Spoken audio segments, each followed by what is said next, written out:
Hello नमस्कार, welcome to Gargi news India. मैं आस्था शर्मा। तो आइए जानते हैं आज की कुछ बड़ी खबरों के बारे में। नेपाल के कई शहरों काठमांडू, पोखरा, इटहरी में जेनजी यंगस्टर्स रोड पर आ गए जब सरकार ने एकदम से 26 सोशल मीडिया प्लेटफॉर्म्स बैन कर दिए थे, जैसे कि Facebook, Instagram, WhatsApp, x, YouTube और स्नैपचैट। इसका रीजन था न्यू रजिस्ट्रेशन रूल्स फॉलो नहीं करना। प्रोटेस्ट बहुत तेजी से वायलेंट हो गए। लोगों ने पार्लियामेंट की तरफ मार्च किया, पुलिस के साथ क्लैशेस हुए और सिक्योरिटी फोर्सेस ने tear gas, water cannon, rubber bullets और कई लाइव फायर भी यूज की। इसमें कम से कम 19 लोग मर गए और कई 100 इंजर्ड हुए। स्टेट प्रॉपर्टी और सरकारी बिल्डिंग्स को भी नुकसान पहुंचा। यूएस प्रेसिडेंट डोनाल्ड ट्रंप के ट्रेड एडवाइजर पीटर नवारो ने वार्निंग दी है कि अगर इंडिया ट्रेड नेगोशिएशंस में यूएस के साथ कोऑपरेट नहीं करता तो ये अच्छा एंड नहीं होगा। एक इंटरव्यू में रियल अमेरिकाज वॉइस शो पर नवारो ने इंडिया को महाराजा ऑफ टैरिफ्स कहा। उनका कहना था, ये बिल्कुल सच है, इंडिया के पास दुनिया के मेजर कंट्रीज में से सबसे ज्यादा टैरिफ्स हैं यूएस के अगेंस्ट। हमें इससे डील करना ही पड़ेगा। बीजेडी, बीआरएस और अकाली दल ने वाइस प्रेसिडेंट इलेक्शन से दूरी बनाई। रूलिंग पार्टी कैंडिडेट राधाकृष्णन का पलड़ा भारी, सबकी नजर शिवसेना पर।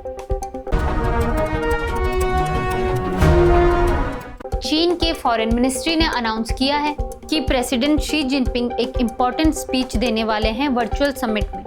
ये समिट उस वक्त हो रहा है जब बीजिंग ने अपनी पॉलिटिकल क्लाउड का बड़ा डिस्प्ले किया था, जिसमें रशिया के प्रेसिडेंट पुतिन और नॉर्थ कोरिया के supreme leader Kim Jong Un भी शामिल हुए थे। इस मूव से यूएस प्रेसिडेंट डोनाल्ड ट्रंप नाराज हो गए और सबकी नजर शी जिनपिंग के अपकमिंग स्पीच पर है कि वो दुनिया को क्या नया मैसेज देने वाले हैं।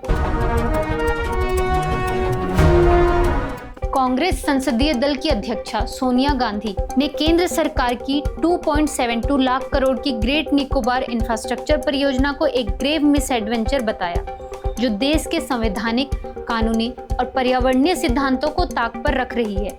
उन्होंने इसे आदिवासी अधिकारों का हनन और एक संवेदनशील पारिस्थितिकी तंत्र को खतरे में डालने वाला हमला कहा है। इजरायल और इंडिया ने एक बायलैटरल इन्वेस्टमेंट एग्रीमेंट साइन किया, जिसका एम है दोनों देशों के बीच म्यूचुअल ट्रेड को एक्सपैंड करना। प्राइम मिनिस्टर नरेंद्र मोदी के लीडरशिप में इंडिया ने इजरायल के साथ अपने रिलेशंस और ज्यादा गहरे किए हैं, खासकर ट्रेड, डिफेंस और टेक्नोलॉजी की एरियाज में। सुप्रीम कोर्ट ने चुनाव आयोग को निर्देश दिया है कि बिहार में होने वाली चुनावी तैयारियों के दौरान विशेष मतदाता सूची पुनरीक्षण, स्पेशल इंटेंसिव रिवीजन में आधार कार्ड को भी मतदाता की पहचान साबित करने के लिए स्वीकार किया जाए। इसका मतलब है कि जब आधार को 12वें अधिकृत दस्तावेज के तौर पर शामिल किया जाएगा, यानी जिनके पास पहले से मान्य पहचान पत्र जैसे voter ID, passport, driving licence आदि नहीं है, वे आधार दिखाकर अपनी पहचान स्थापित कर सकेंगे। सुप्रीम कोर्ट ने प्रेसिडेंशियल रेफरेंस पर सुनवाई के दौरान अपनी ही शक्तियों पर संदेह व्यक्त किया।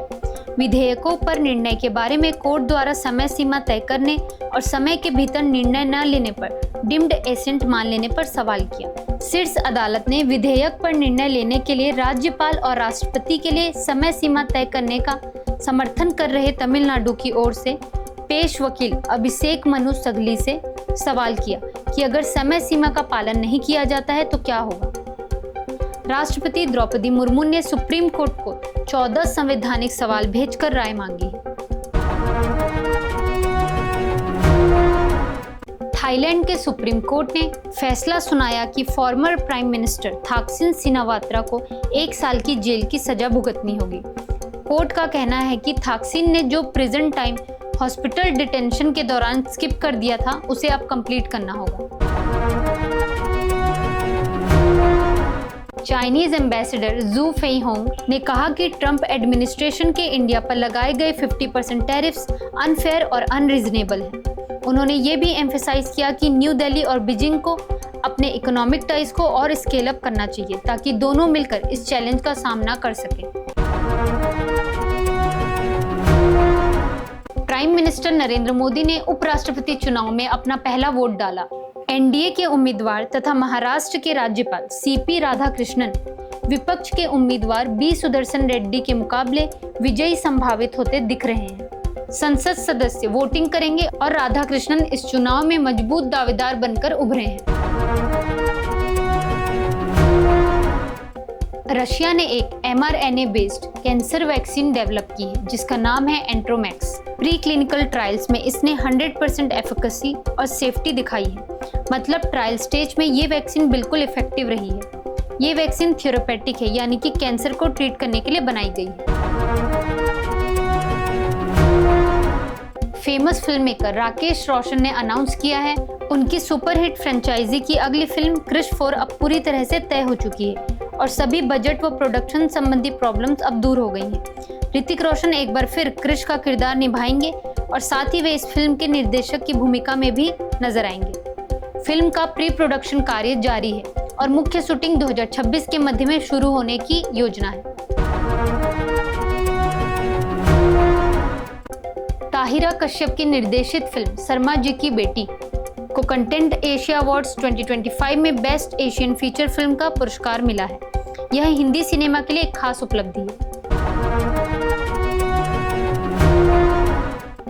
एक्टर सलमान खान ने अपनी upcoming film battle of Galwan का एक ऑफिशियल लुक इंस्टाग्राम में शेयर किया, जिसमें उन्होंने बताया कि फिल्म की शूटिंग ऑफिशियली स्टार्ट हो चुकी है।